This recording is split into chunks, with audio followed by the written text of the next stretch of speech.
रामाय रामभद्राय रामचंद्राय वेदसे रघुनाथाय नाथाय श्री सीताय पते नमः।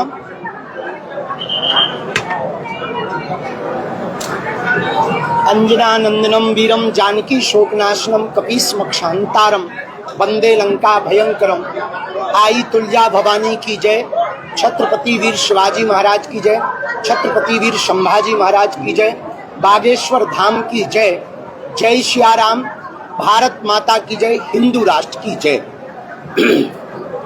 हमको बहुत प्रसन्नता है, लगभग 2 वर्ष बाद उसी भूमि पर आने का सौभाग्य मिला जहां 2 वर्ष पहले आए थे, और इस साल भी उसी जगह कथा कहने का सौभाग्य मिला जहां पिछली बार कही थी। इस बार पहले ही हम बता दें 5 दिन की ही कथा है और अभूतपूर्व तरीके से यहाँ कथा श्री राम कथा का आयोजन है। आज 26 तारीख से 5 बजे के बाद, क्योंकि धूप और गर्मी बहुत ज़्यादा है, तो इसलिए सायं 5 बजे से प्रतिदिन 30 तारीख तक यहाँ पर 5 दिवसीय राम कथा होगी। इस राम कथा के अंतर्गत लोगों को हनुमान जी से जोड़ने के लिए, हिंदुत्व के लिए जागृत करने के लिए हम इस कथा में समस्त हिंदू और सनातनियों को आवाहन करेंगे। एक विषय बहुत गंभीर है पूरे देश भर में, वो है लव जिहाद का। लगातार लव जिहाद के मुद्दे बढ़ते जा रहे। हमारे मध्य प्रदेश में भी लगभग 280 से ज्यादा मुकदमे 1 वर्ष में दायर हुए, जो बड़ा चिंतनीय विषय है, स्लो पॉइजन है। इसको नकारा नहीं जा सकता। निश्चित रूप से महाराष्ट्र में भी वो पैर पसार रहा, मुंबई हो, नागपुर हो, यहाँ भी वो अनेक रूपों में हमारी बहन बेटियों को लव जिहाद के लोग टारगेट कर रहे हैं। प्रेम करना गलत नहीं है, लेकिन प्रेम के चक्कर में अपनी अस्मिता, अपने संस्कार और संस्कृति का हनन करवाना सबसे बड़ा अपराध है। धर्म विरोधी ताकतें नाम बदलकर, वेश बदलकर लगातार लव जिहाद के पीछे पड़ी हैं। इसके लिए हम इस कथा में विशेष रूप से सनातनीय बेटियों को जागृत करेंगे कि बेटियों, तू दुर्गा बन, तू काली बन, पर कभी ना बुर्के वाली बन। हमारी यही प्रार्थना है कि तुम कुछ भी बनना, पर बेटी कभी तुम बुर्के वाली मत बनना। इसी के लिए हम निरंतर प्रयत्न कर रहे हैं और महाराष्ट्र की सरकार, हमारे अति प्रिय यहाँ के यशस्वी माननीय मुख्यमंत्री, जो बहुत ही सनातन के लिए कार्य करते हैं, निश्चित रूप से इस पर गौर करेंगे और कर ही रहे। मध्य प्रदेश सरकार ने बड़ा कठोर कानून लाए हैं। मध्य प्रदेश सरकार, हम चाहते हैं पूरे देश में लव जिहाद के खिलाफ कठोर कानून बने, और बेटियों से प्रार्थना है जगह जगह एकजुटता करके लव जिहाद कैसे वो करा रहे उस पर विचार करें, और भूल से भी आईडी, इंस्टाग्राम, सोशल मीडिया पर वो अच्छी शक्ल दिखाकर, अच्छे कैमरा से फोटो खिंचवाकर, फिल्टर लगाकर, मीठी मीठी बातें बताकर तुम्हें अपनी बातों में फंसाएंगे। हमारी हिंदू बेटियों से प्रार्थना है, इस कथा का यही उद्देश्य है, लव जिहाद मुक्त भारत हो, लव जिहाद मुक्त महाराष्ट्र हो, लव जिहाद मुक्त नागपुर हो। इसी के लिए यह 5 दिवसीय कथा रखी गई है। आप सभी पत्रकारों का स्वागत है। एक विषय आपके बोलने के पहले हम स्वविवेक से शुरू और करना चाहें। हमारा आना परसों हुआ। परसों राष्ट्रीय स्वयंसेवक संघ के एक कार्यक्रम में भारत दुर्गा माता मंदिर में भूमि पूजन में हमें जाने का सौभाग्य मिला। कल से सोशल मीडिया पर कुछ लोगों ने हमारे वक्तव्य को अलग तरीके से प्रस्तुत किया, जिनको पढ़कर हम, जिनको जानकर हम, जिस भूमि पर आकर, जिनके स्वराज्य गठन की स्थापना को पढ़कर हमने हिंदू राष्ट्र का संकल्प लिया, हमें दोषारोपित किया गया कि हमने उनकी अवमानना की। इस बात को लेकर के हमारे मन में बहुत दुख है, बहुत हमारे मन में खेद है कि जिनको पढ़कर हमने हिंदवी स्वराज्य की स्थापना को पढ़कर हिंदू राष्ट्र का संकल्प लिया, हम उनकी अवमानना तो दूर की बात है, स्वप्न में भी कोई निंदा करे तो हम सुन भी नहीं सकते। और हम तो क्या, इस देश का प्रत्येक सनातनी यदि आज जीवित है, जिंदा है, हिंदुत्व के लिए यदि वो सजग है, तो सबसे बड़ा श्रेय छत्रपति वीर शिवाजी महाराज का। और हमें इस बात का दुख है कि जो छत्रपति वीर शिवाजी को मानते हैं, चाहे वो संभाजी विग्रह के लोग हों अथवा फिर मराठा साम्राज्य में परंपरा में अपने जीवन को जीने वाले मराठा हों, वो हमारे ही लोग हैं। हम भी छत्रपति शिवाजी को मानते और वो भी उनको ही मानते, और हम लोग आपस में खींचातानी करेंगे तो दूसरे लोगों को मौका मिलेगा। हमारा 1% भी इस प्रकार का कोई मत नहीं था, ऐसा कोई विचार नहीं था कि हम छत्रपति, हमने गुरु महिमा के प्रति कितने वो समर्पित थे, उस वक्तव्य को हमने गुरु महिमा के प्रति गाया था कि गुरुओं के प्रति हमारे देश के राजा, हमारे देश के हिंदू हृदय सम्राट, हिंदुओं के सिरमौर, हिंदुओं के चक्रधर सम्राट छत्रपति वीर शिवाजी महाराज संतों को, मठों को, महंतों को, आई तुलजा भवानी को कितना मानते थे। उस भाव को कहने का तरीका हमारी अपनी भाषा में था, जिसको कुछ लोगों ने अनर्थ करके गलत प्रस्तुत किया। किसी को उससे ठेस पहुंचा हो तो हम उसके लिए हृदय से क्षमा प्रार्थी भी हैं, पर हम ये भी कहेंगे कि हमारी बात को अनर्गल प्रस्तुत ना किया जाए, क्योंकि हम जीते भी शिवाजी के, छत्रपति शिवाजी के लिए हैं, मरते भी उनके लिए हैं, हमारा जीवन भी उनके स्वराज्य की स्थापना के लिए, और हम हिंदू राष्ट्र की कल्पना या विचारधारा हमने जो ली है वो उनसे ही ली है, तो हम भला स्वप्न में उनकी कैसे अवमानना कर सकते। तीसरी बात, एक और विषय बहुत लोग चला रहे, आप इसके पहले खुजली करें, हम ही उत्तर दे दें। 4 बच्चों के बयान पर तो आप कहेंगे कि आपके तो बच्चे हैं नहीं है, उसको हम पहले ही जवाब दे दें कि आगे चल के हम भी गृहस्थ होंगे, और भगवान ने जितने चाहा ज्यादा से ज्यादा भारतीय हिंदुओं की जनसंख्या बढ़ाने में हम भी योगदान देंगे। दूसरी बात, चौथा 4 बच्चे पैदा करो, 1 बच्चे स्वयंसेवक, राष्ट्रीय स्वयंसेवक संघ को समर्पित करो। इसके पीछे का उद्देश्य ये है, राष्ट्रवादी बनाओ, चाहे वो आप राष्ट्रीय स्वयंसेवक संघ को समर्पित करो, चाहे देश की आर्मी को समर्पित करो, अथवा कलेक्टर बनाओ, मास्टर बनाओ, पर उसको विचारधारा कट्टर सनातनी रखो, राष्ट्रीय स्वयंसेवक संघ की तरह, ताकि वो जहां भी रहे वो वहां भगवा ध्वज लहराता रहे और हिंदुत्व का प्रचार प्रसार करता रहे। इसके बाद शेष हमारी सभी मीडिया से प्रार्थना है कि हमारे जो बयान पर अनर्गल लोग प्रस्तुतियां और टिप्पणियां कर रहे हैं, उन तक हमारी बात को जरूर पहुंचा दें कि हमारा भाव क्या था, हमारे स्वभाव में क्या है। साधु कभी किसी की निंदा नहीं कर सकता, और फिर छत्रपति वीर शिवाजी की निंदा करके भला भारत में कोई रह सकता है क्या? जिनसे हिंदवी स्वराज की स्थापना का हमने संकल्प सीखा हो, जाना हो, जिनकी वीरता को पढ़ करके हमने अपने चरित्र को, जीवन को बहुत संभाल कर चलाने का प्रयत्न किया हो, भला उनका कौन अवमानना कर सकता? इस बात को पहुंचाने की कोशिश। शेष जो खुजली हो, जो मन में प्रश्न हो, इस बात से तो हम मान सकते हैं कि हमारी कुंडली में विवाद मीडिया दोनों है, और खासकर नागपुर में ये जरूर होता है कि हम जब भी नागपुर आए, पता नहीं ऐसा क्या होता, हम कुछ भी ना बोले तब भी कुछ ना बोले। पिछली बार तो कुछ बोले भी नहीं, फिर भी हो गया।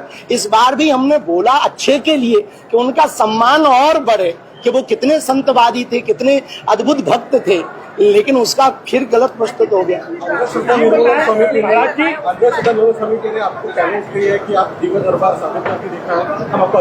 देखिए, हमें किसी से प्रमाण की आवश्यकता नहीं, सब लोग अपना अपना करते हैं। हमारा दरबार किसी भी अंधश्रद्धा को बढ़ाने के लिए नहीं है, अपितु चमत्कारों के चक्कर में हो रहे धर्मांतरण को रोकने के लिए है, और हम केवल हनुमान जी से प्रार्थना करते हैं। पर महाराज जी, अक्सर आपके दरबार में लोग चमत्कार की उम्मीद लेकर आते हैं, तो आप आस्था और अंधविश्वास इन दोनों, देखिए, श्रद्धा और अंधविश्वास के बीच में एक बारीक लेयर है, बहुत बड़ी लेयर नहीं है। जानकर भरोसा करना श्रद्धा है, और बिना जाने भरोसा करना अंधश्रद्धा है। तो हम कभी भी ये नहीं कहते कि आप हमारी पूजा करो, हम कभी भी ये नहीं कहते कि आप हम पर भरोसा करो। हमारे हर दरबार में, हर कथा में एक सेंटेंस है कि हम तुम्हें अपने से जोड़ने के लिए नहीं बुलाए, बालाजी हनुमान जी से जोड़ने के लिए बुलाए, और हमें नहीं लगता कि हनुमान जी की भक्ति कराना, पूजा कराना अंधविश्वास है। यदि हनुमान जी की भक्ति कराना, हनुमान चालीसा पढ़ाना, हनुमान मंदिर के दर्शन कराने की प्रेरणा देना अंधविश्वास है, तो इस देश में जितने मजहब हैं वो सब अंधविश्वास है। ऐसा देखा जा रहा है कि जो 2 दिन पूर्व आपने भक्त विद्या शिवाजी को लेके जगह जगह प्रदर्शन हो रहे हैं, आपको माफी मांगने की बात की, हमने मांग ली ना। तो क्या लग रहा है, कोई भ्रमित कर रहा है क्या? कुछ लोग ऐसे हैं जो लगातार सनातन और संत विरोधी हैं, उनका टारगेट हमेशा से संतों को और महंतों को नीचा दिखाना ही रहा। कहीं ना कहीं कुछ साजिशें इसमें भी हुई, क्योंकि जो बयान सुनेगा हमारा पूरा, हमें नहीं लगता उस बयान के भावार्थ पे जाने के बाद वो हमको गलत ठहराए, क्योंकि हमने कोई भी ऐसी बात नहीं कही, हमने उनका सम्मान बढ़ाने के लिए बात की, फिर भी हमने उस पर खेद व्यक्त किया, क्षमा याचना की। दूसरी बात, कुछ ताकतें हैं पूरे देश में जो लगातार हमारे हिंदू राष्ट्र और धर्मांतरण को रोकने के प्रयत्न को बार बार हमारे रथ को रोकना चाहते हैं, पर वो कितनी भी कोशिशें कर लें, कितनी भी साजिशें कर लें, कितना भी लोगों को भड़का लें, इस देश का प्रत्येक हिंदू के साथ हम हैं। महाराष्ट्र का एक एक जन जन बच्चा बागेश्वर धाम के साथ है, क्योंकि उन्हें पता है हम अपने लिए नहीं जीते, हिंदुत्व के लिए जी रहे हैं, हिंदवी स्वराज्य के लिए जी रहे हैं और सनातन के लिए जी रहे हैं। शिवाजी महाराज जो है लड़ते लड़ते थक गए हैं, तो इस वजह से उन्होंने कमान किसी और को दी थी, ऐसे भी आपके वक्तव्य चल रहे हैं। उसमें देखिए, उस बात को बहुत अलग तरीके, पूरी कथा को सुने कि एक गुरु के प्रति, जैसे अर्जुन ने महाभारत काल में भगवान श्री कृष्ण से कहा कि ये सब हमारे हैं, हम इनसे युद्ध नहीं करेंगे, तो भगवान कृष्ण ने गीता का उपदेश दिया कि नहीं, ये तुम्हारा धर्म युद्ध है। तो हमने किसी महापुरुष के मुंह से ऐसा सुना, संतों से ऐसा सुना कि छत्रपति वीर शिवाजी महाराज संतों के प्रति बड़े समर्पित थे और अपने गुरु के प्रति बड़े समर्पित थे। तो अपने गुरु से कहा कि अब आप हमें आज्ञा दें कि आगे क्या करें, बहुत जीवन में इतनी यात्रा की। तो उनके गुरु ने प्रेम पूर्वक कहा कि हम आपके गुरु हैं, आप शिष्य हैं, तो ये अपना साम्राज्य मानकर नहीं, हमारा साम्राज्य मानकर, श्रीमंत का साम्राज्य मान करके राज्य करो। तो हमने उनकी अवमानना के लिए ये विषय नहीं सुनाया। हमारा भाव अर्थ जो था वो ये था कि उनकी महिमा और बढ़े, कि वो संतों के प्रति कितने समर्पित थे। उसको बस थोड़ा सा क्लिप लेकर के लोगों ने बहुप्रचार किया। जी, देश भर में अभी बागेश्वर धाम एक ऐसा तीर्थ है, बागेश्वर धाम, जहाँ की दान पेटियों में आने वाली चढ़ोतरी से गरीब बेटियों का घर बसाया जाता है। और इसके लिए भारत में निरंतर हम प्रयत्न कर रहे हैं कि मंदिरों से ये कार्य प्रारंभ हो। अब तक लगभग 1675 बेटियों का घर बस चुका है, बेटियों का। अब 4 जुलाई को हम एक नया नवाचार करने वाले हैं। जिन बेटियों का विवाह हुआ उनके भी बेटियां हो गई, अब हम नाना बन गए, वो भी बिन ब्याहे नाना। तो अब उन बेटियों का दायित्व है कुछ करने का। तो हमने अपने जन्म दिवस को घोषित किया ज्ञान दान ध्यान दिवस। उन बेटियों को गोद लेकर उनकी शिक्षा का खर्च बागेश्वर परिवार उठाए। बागेश्वर जी, इन दिनों महाराष्ट्र में ऐसे भी जो प्रभाव हुए, जैसे नासिक का जो प्रकरण है अशोक करण, उनकी भी तुलना अभी इन दिनों आपसे होगी, क्या कहेंगे? दुनिया में तुलना तो कोई किसी से भी कर सकता है। अपने बोलने का सोशल मीडिया पर 10,000 के मोबाइल से कोई कुछ भी लिख सकता है। दूसरी बात, 2 बातें हमारे जीवन में बहुत स्पष्ट हैं। एक ये, हम जो कहते हैं, जो कह रहे हैं, उस पर चलते हैं। दूसरी बात बहुत स्पष्ट ये, चरित्र के मामले में हमने अपने जीवन में कभी भी समझौता नहीं किया, पर इसके लिए हमें प्रमाण देने की आवश्यकता नहीं। पर तुलना तो दुनिया अलग से करती है, पर लोगों से हम कहेंगे आप हम पर या किसी भी बाबा पर भरोसा मत करो, भगवान पर भरोसा करो। जिस प्रकार से आप जो पर्चियां निकालते हैं, उस पर्ची पर भी काफी लोगों का भी मतलब अंदाज है। आप कहते हैं कि भाई आपका ये नाम है, आपका वो नाम है, आपका आप देख लेना 29 तारीख को आप आ जाना, कैसे होता है। तो इसके ऊपर में उसके ऊपर में भी शाम काफी मतलब ये सब चलते रहते, अपनी क्या पूरे देश भर में चलते रहते हैं ये विषय कहने का। महाराज जी, हाँ, महाराष्ट्र संतों की भूमि है और अगले वर्ष 2027 में आपके बगल उत्तर प्रदेश में चुनाव आ रहे हैं और वहाँ संतों का बखेड़ा अक्सर लगा रहता है। तो ऐसे में शरणार्थियों की जिताने के लिए शरणार्थियों के पक्ष में आप किस तरीके की भूमिका अदा करते हैं? हम राजनीति पर बयान नहीं देते हैं, राजनीति से बहुत बचते भी हैं, क्योंकि ये जो वक्तव्य हमारे कई बार विरोध करते हैं ये राजनीति के चक्कर में ही हो जाते हैं। इसलिए हम राजनीति, क्योंकि हमारी नीति धर्म नीति है और राजनीति से लेना देना नहीं है। बस जो देश का हित चाहे, राष्ट्र का हित चाहे, सनातन का हित चाहे, वो देश पर राज करे, वो विजय हो, ऐसी प्रार्थना। महाराज जी, आपने 4 बच्चों का जिक्र किया, एक तरफ जनसंख्या नियंत्रण की बात की जाती है और आप 4 बच्चों की बात कर रहे हैं। जनसंख्या नियंत्रण हो तो चच्चे के 30-30 बच्चे क्यों? जनसंख्या नियंत्रण हो तो सबके लिए बराबर हो। अब चच्चे के 30 बच्चे हैं और हिंदुओं के 4 की हमने बात क्या कह दी, अभी तो भाई नहीं होंगे कई लोगों के, कल ही तो बात कही, इतने जल्दी थोड़ी हो गए होंगे। हमने तो कई बार है, लोगों को खुजली होने लगी है। तो हमें लगता है कि ये बहुत ही संकुचित मानसिकता है। हम जनसंख्या नियंत्रण कानून का समानता के साथ लागू के पक्षधर हैं कि सब पे लागू हो, तो हम पे लागू हो तो दूसरे मजहबियों पे भी लागू। अब ऐसा नहीं होगा कि हाँ बच्चे 2 ही अच्छे, तो हिंदू बेचारे 2 ही बच्चे कर रहे हैं और उनके 30 बच्चे हो रहे हैं। इसके पक्ष में हम नहीं हैं। आपके पोस्टर आपको लग रहे हैं सुबह निकल जा रहे हैं नागपुर में? पता नहीं, भगवान की बड़ी कृपा है, किसी को आवश्यकता है तो ले जाना। नागपुर के लोग बोलते हैं कि नागपुर आपके लिए, मतलब नागपुर में आप जब आते हैं और कुछ न कुछ हो जाता है। होता है, पता नहीं क्यों। अब इस बार नहीं होगा, अब अभी हो गया, अब नहीं होगा। एक और एक सवाल था, शिक्षा, रोजगार और जो महंगाई हो रही है उसके लिए आप क्या बोलना चाहते हैं? देखिए, देश की प्रगति और देश की समृद्धि धर्म भर के नाम से नहीं होगी। धर्म एक व्यवस्था है, जीवन जीने की शैली है। देश की प्रगति होगी अर्थ से, देश की प्रगति होगी अर्थ की आवश्यकताओं से, देश की प्रगति होगी विकास से, देश की प्रगति होगी शिक्षा स्वास्थ्य मुक्त हो और दारू और ये जो मदिरा आदि व्यसन की चीजें हैं ये अति कठिन हो, तो देश की प्रगति होगी।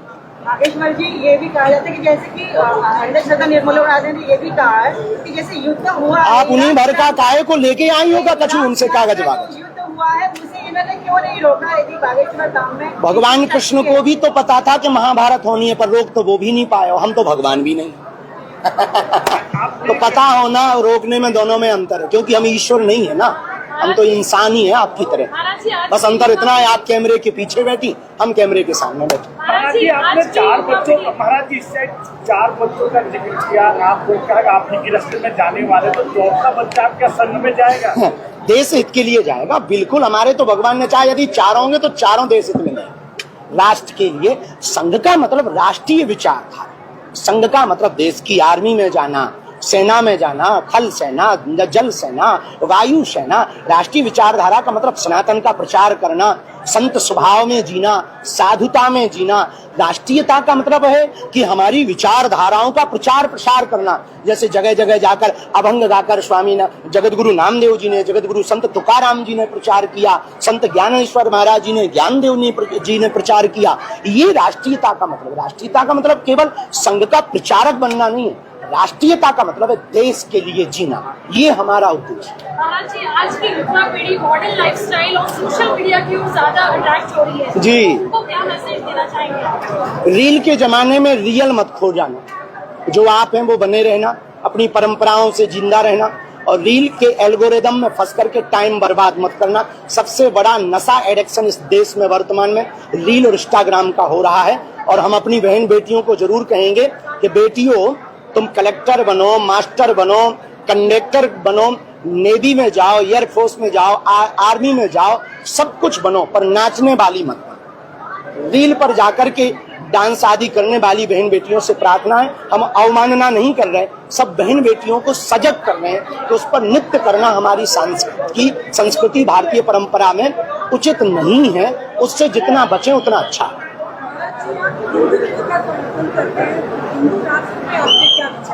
हिंदू राष्ट्र के लिए हमने लगभग 2 पद यात्राएं पूर्ण की, तीसरी रथ यात्रा निकालेंगे।